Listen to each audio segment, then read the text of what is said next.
Hello and welcome back to episode 5 of the Ironman completion series with me, the LazyBoneZone. This week's progress has taken about 54 hours and I've included the starting levels, and the levels gained will be shown at the end. Over 100 levels this week. I started this journey at Thai Farm with just under 10 hours of consistent farming to get this nice XP drop. I went from level 62 all the way to level 69 here with enough points to buy the last items to complete this collection log. The herb sack requires level 58 herb lore before I can purchase, so I will come back and pick this up at a later date. I was close to level 70 farming, so I went about trying to get the remaining experience. I've mainly only been using the Hesidious farming patch since it offers protection to ensure my seeds grow. I will add more farming locations when I get a larger stock of seeds.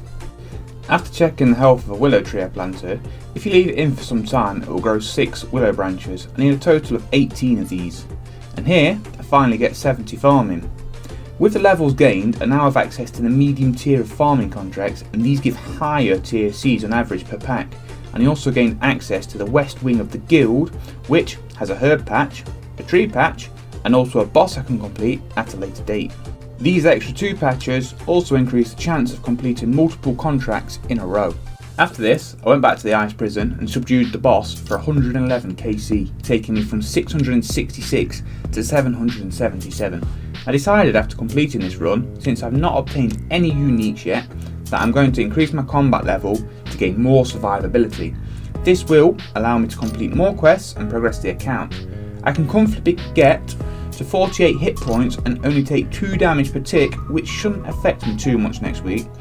And I also made the effort to show the meaningful loot at the end to make it a little easier to track what I obtained in these 111 crates.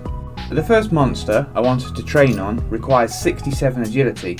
I was only 1 level away, so I spent an hour doing some parkour before trying to obtain some maze gear to increase my accuracy. First off, I opened the 3 easy, 1 medium and 1 beginner casket I've obtained. Noteworthy item was the Amulet Magic for plus 10 accuracy. Since I was unlucky, I wanted to try and obtain cabbage armour, Zerishan, from Lizardman. So I went to Shazian camp to heal wounded soldiers before trying to safe spot the lower levelled lizards. It's worth bringing anti-poisons here in case you get hit. The notable drops from Lizardman are fangs for teleports, Zerishan fabric to make the armour, which I only need 9 of, and these drop at about 1 in 12 rates, and the Zerishan's talisman, which is what you need to teleport. I got lucky here and getting this early. Using a needle and thread, I made the armour and obtained accuracy bonus of plus 34. It's low, but it will work for what I need. Salarin the Twisted is located underneath your Nil, and I've shown how to get to his location. A good early game teleport is Nightmare Zone underneath the minigame section. Making sure to bring a knife, some food and runes are set off. If you plan to come here, follow this route. These agility sections can fail, dropping you down into a pit with poisonous spiders. I did happen to fall down and got poisoned, so I had to run back to the bank to heal. Second attempt, I was successful and noticed a bot farm killing Chaos Druids. Once you reach the end of the tunnel, you'll find Salarin and a few Chaos Druids. Only the strike spells will damage him, but they deal increased damage and always hit the max damage as long as you pass the accuracy roll. I marked these yellow tiles as a distance that you can hit him and make him retreat from you. He normally gets stuck on the coffins, but if he doesn't, just tag him and run back to the yellow dots. Notable drops are Sinister Keys and Herbs. These are the 2 inventories I obtained at around 300 kill count. Straight after, I put on my tankiest armour I had and went to open the chest using the keys. You always get the same herbs each time. They are noted. These are 3 Rana, 1 Quorm, Irit and Avanto and 2 Haralander. The next port of call was to process some supplies, so went about making 600 plus gold bars and then using my gems to make jewellery. Here is what I made. I wanted to complete the Varrock Easy Diary next and decided to use the Abyss for the rune crafting section. This was not the best idea. I completely forgot about the animation stalling and the fact that it's a multi-combat area. These monsters can hit 11 each and I only had 40 HP and low defense. During this first attempt, I definitely could have died and lost the hardcore status, so I tried a different entrance.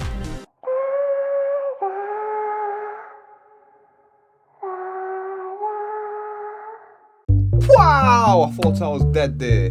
Anyway, moving on. I used the portal to travel into the Earth Altar and mopped up the remaining tasks.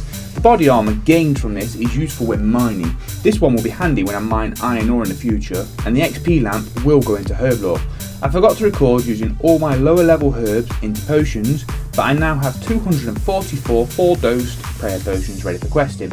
The first quest was Watchtower, as this allowed me to have a nice spot to slay blue dragons and collect dragon bones. I stayed here for 105 bones using this safe spot. I completed Ghost Ahoy to obtain the Ectophile teleport, useful for farming and for easy access to the Ectofunctus prayer training method. For this you need 13 bones and 13 pots. You grind them up and combine the bone meal and buckets of slime to gain prayer. A short while later I achieved level 43 player, unlocking all 3 overhead protection prayers for 100% damage reduction whilst they are active, and also collected some Ecto tokens ready for when I attain the Bone Crusher.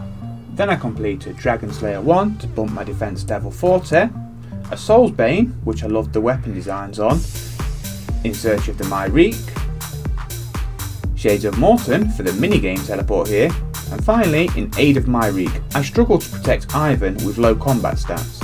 The final levels are 1,234 total, and I've made a graph to show what has been increased this week. And that is the end of this week's progress. I look forward to seeing you next week. Goodbye.